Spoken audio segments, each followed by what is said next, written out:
Operation सिंदूर में भारत से बुरी तरह पिटने के बाद पाकिस्तान की खुफिया एजेंसी आईएसआई ने ऐसे लोगों की तलाश शुरू कर दी है जिन्हें बलि का बकरा बनाया जा सके।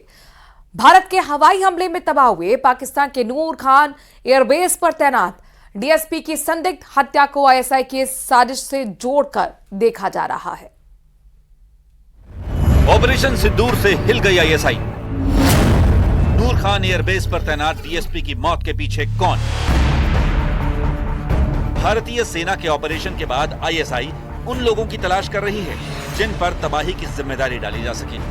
नूर खान एयरबेस पर तैनात स्पेशल ब्रांच के डीएसपी की संदिग्ध मौत को उसी से जोड़कर देखा जा रहा है। बताया जा रहा है कि डीएसपी की मौत के पीछे आईएसआई की साजिश है।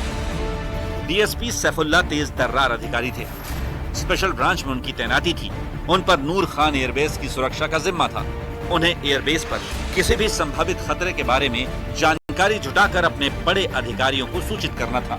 लेकिन 10 मई को जब भारत ने नूर खान एयरबेस को तबाह किया तो पाकिस्तान सन्नाटे में आ गया। आईएसआई ने डीएसपी सैफुल्लाह पर नाकामी का ठीकरा फोड़कर उन पर जानकारियां लीक करने का आरोप लगाया था। पहलगाम हमले के बाद पाकिस्तान का समर्थन करना अब तुर्की को महंगा पड़ रहा है। भारत में तुर्की के खिलाफ गुस्सा है और पुणे के सेब कारोबारियों ने तुर्की से सेब मंगवाने से मना कर दिया है। इतना ही नहीं, भारत में तुर्की के सामान के बहिष्कार की मांग अब जोर पकड़ सकती है। ऑपरेशन सिंदूर से पहले भारत पर हमले के लिए अपने ड्रोन पाकिस्तान भेजने वाले तुर्की के खिलाफ महाराष्ट्र में पुणे के सेब कारोबारियों ने कड़ा फैसला किया। ये तुर्की से सेब नहीं खरीदेंगे। इसकी जगह सेब की खरीदारी हिमाचल प्रदेश और अन्य जगहों से की जाएगी। इंडिया खाली टेररिज्म के खिलाफ था पाकिस्तान की तरफ, तो उसके लिए बीच में टर्की का आने का कोई मतलब नहीं था। तो हमने सोचा यार ये रिटेल कस्टमर बैन कर रहा है, बायकॉट कर रहा है, तो अपन भी करेंगे।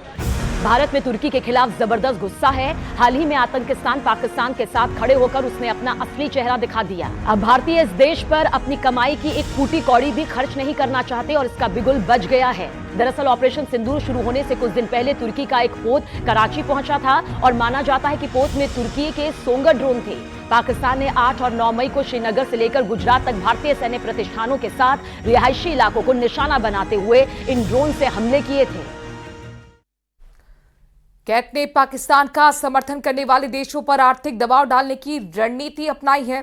Confederation of all India traders यानी कैट ने व्यापारियों और आम लोगों से तुर्की और अजरबैजान की यात्राओं का बहिष्कार करने की अपील की है। कैट के राष्ट्रीय महामंत्री और सांसद प्रवीण खंडेलवाल ने कहा है कि अगर भारतीय पर्यटक इन देशों की यात्रा से परहेज करते हैं तो इनके पर्यटन उद्योग को बड़ा झटका लग सकता है। 2024 के आंकड़ों के मुताबिक सिर्फ तुर्की को भारतीय पर्यटकों से करीब 291.6 मिलियन डॉलर और अजरबैजान को 308.6 मिलियन डॉलर का नुकसान हो सकता है।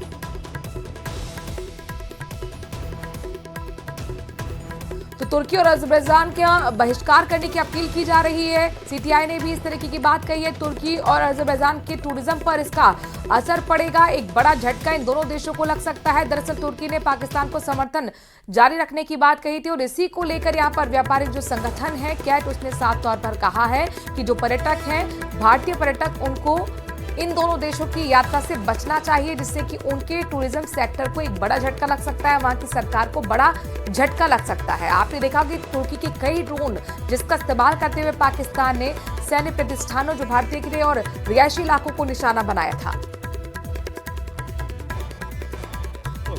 भारतीयों की वजह से तुर्की और अजरबैजान को मिलता है। हम अब क्योंकि उन्होंने पाकिस्तान का समर्थन किया है तो कोई भी पाकिस्तान का समर्थन करेगा तो भारत के व्यापारियों का प्रेम उनके साथ नहीं हो सकता।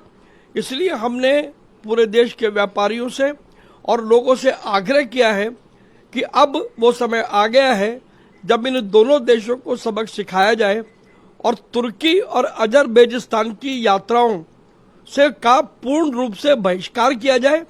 कैट इस संबंध में ट्रैवल टूर ऑपरेटर्स और अन्य संगठनों से भी लगातार बात कर रहा है।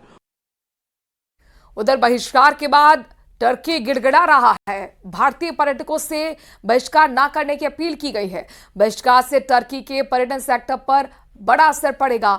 2024 में 3 लाख से ज्यादा भारतीय टर्की पहुंचे थे और जिस तरीके से यहां पर व्यापारिक संगठन की तरफ से अपील की जा रही है भारतीय पर्यटकों से कि टर्की और अजरबैजान का बहिष्कार किया जाए, उनके सामान ना लिए जाए, वहां पर यात्रा ना की जाए। और ऐसे में आप देखिए किस तरीके से घुटने पर आ गया है टर्की, जो पाकिस्तान का समर्थन जारी रखने की बात कर रहा था। बहिष्कार के बाद अब गिड़गिड़ाता हुआ टर्की नजर आ रहा है।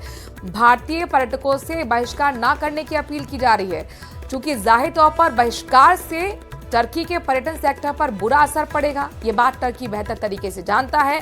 आप ये देखिए कि किस तरीके से पर्यटन के वहां पर पंख लग रहे हैं व्यापार को।